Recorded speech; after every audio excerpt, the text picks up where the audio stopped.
Welcome to my workshop. Today I'm going to show you guys how to make this Pokeball heating pad. I'm grabbing a paper plate and I am tracing it out on top of the fabric, then I'm cutting it out.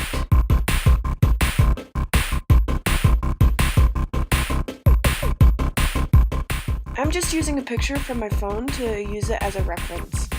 I'm doing the exact same thing that I did with my red fabric to my white fabric. I'm just making sure that it is traced out and cut. I'm finding the center of my white material, then I'm taking a round object and I am going to place it over the top of it, and I am going to mark it with a Sharpie in place, and then I'm going to cut it out.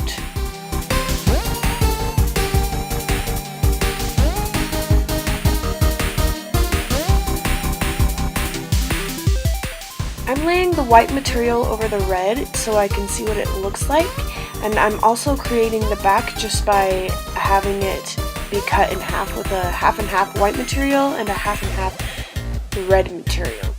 This is also just making it look nicer. I'm actually going to be doubling up the fabric too so it doesn't turn out pink.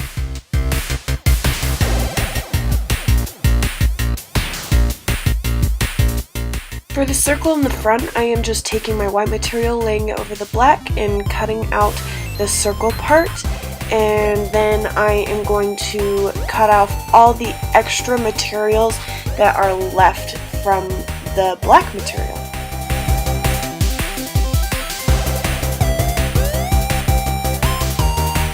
I'm making sure that it's cut out right by laying the white fabric over the top and then cutting off any of the excess.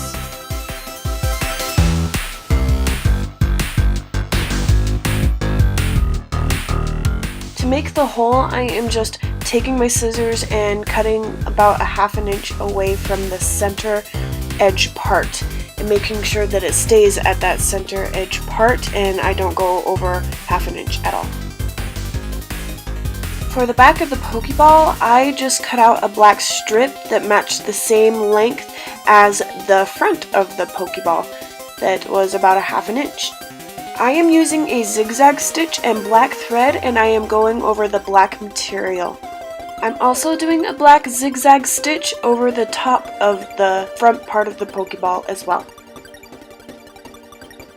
I'm putting right sides together and then making sure that the black lines match up perfectly, then pinning it in place. Then I'm stitching it about a half an inch away from the edge of the material. I left about a 2.5 inch gap to fill it with rice, and now I'm just sewing it shut after I filled it with rice with an invisible stitch. I will have in the link in the description below a tutorial on how to do an invisible stitch.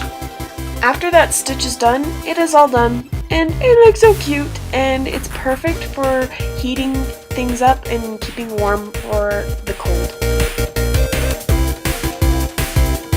I had so much fun making this. It was a lot easier than it seemed. It took me about an hour to make. Anyway, please like, comment, and subscribe, and stay tuned for more videos. If you like sewing tutorials, let me know in the comments what you would like to see next. Bye!